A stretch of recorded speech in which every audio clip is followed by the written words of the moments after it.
Welcome to Tamara Lynette Tales. I'm Tamara, and I spill the tea on your favorite reality stars. Married at First Sight After Party, Season 15, Episode 5. This episode featured Mitch, Justin, and Binh. The signature cocktail was called the Honeymoon Highball, which featured spiced rum, bitters, and ginger ale. I don't know why they insist on doing this signature cocktail thing. I feel like it's probably like a high-level executive's idea, and everyone is afraid to tell them how bad it is.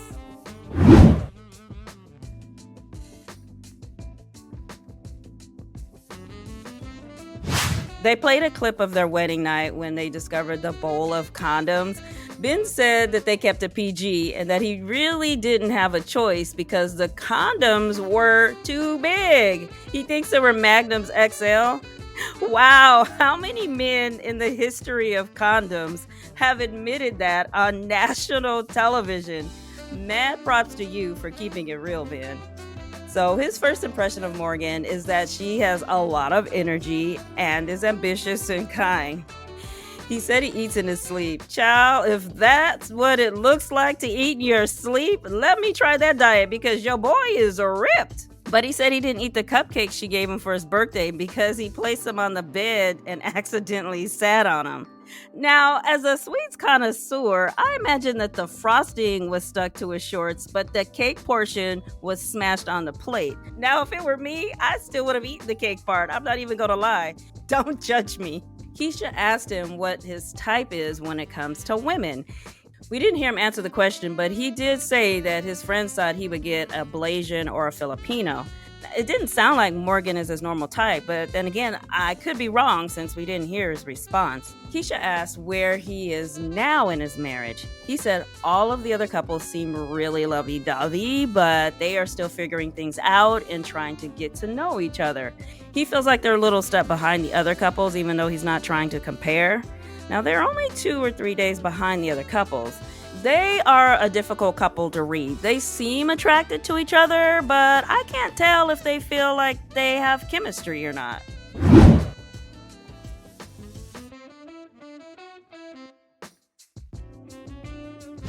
They showed a clip of Mitch and Krysten talking after going paddleboarding.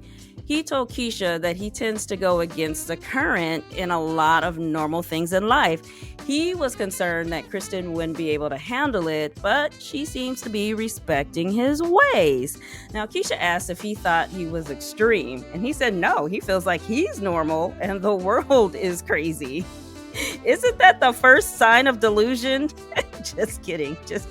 And by the way, Mitch, I think you bought your sandals from my yard sale. I want them back, please. They played the clip where Mitch told Krysten he wasn't attracted to her. He said he's kicking himself because he wishes he would have played it more cool. Looking back on it now, he sees telling her as being selfish because he was doing it more to get it off his chest, but not really thinking about her feelings. I thought that was huge of him to say. Now, I don't think that he was wrong for telling Krysten, though. I didn't like the huge mixed signals he was giving her, like causing her to feel so confused. Keisha asked him what his type is. He said he doesn't have a normal type. His type is usually someone he gets along with, but then he'll end up trying to find someone who looked like the last person he dated. Now, I don't believe him. People who are attracted to anything and everything are few and far between. Then he said on the application for his celebrity crush, he wrote Jessica Biel. Okay, she is definitely a type. Now, Keisha asked him about his turnaround after his "I'm not attracted to you" conversation, referring to him making a move on Krysten. He said that he felt more comfortable, was like more present after he got that off his chest, and he felt more like himself. Plus, she handled it with such grace and confidence, and he found that confidence attractive. Whatever, dude, you just wanted to get laid. Now, Keisha asked where things are now in his marriage. He said right now he's really overthinking things, but he's staying open. He understands what he signed up for and feels a lot of pressure to make the marriage work, especially since her family really likes him. Do they, though? Or are you crushing on her mama?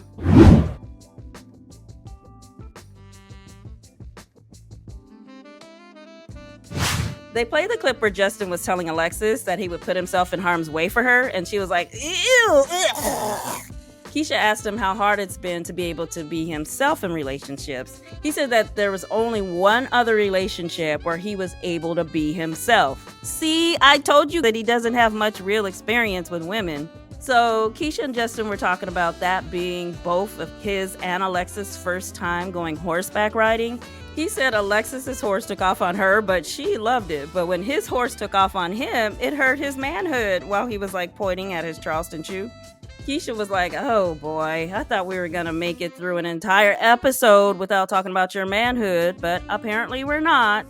And Justin was like, yeah, I was yelling, my balls, stop. Then they showed a bonus scene where Justin's horse is prancing and he says, it's killing my balls.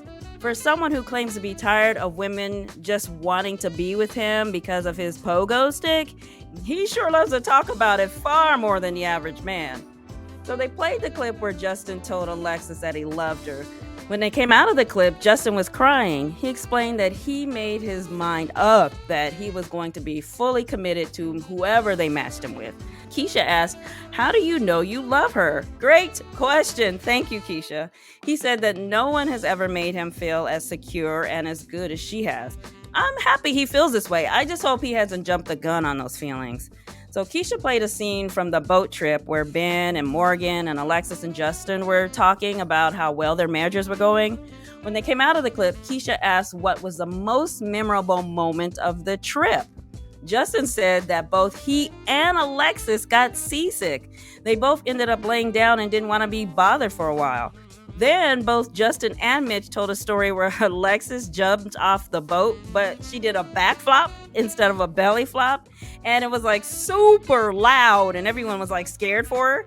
And Justin said, I felt like I needed to go check on her, but she was a champ, brushed it off and got up like it was nothing. So far, these couples seem to be off to a better start than what we've seen in a while. Well, except for Mitch and Krysten, of course. I mean, there are definitely some red flags regarding Justin falling so hard so fast, the potential for Nate and Stacia to trauma bond, the cheap mama's boy Ben and Miguel humping his wife's leg every chance he gets. But other than all that, it's not that bad yet.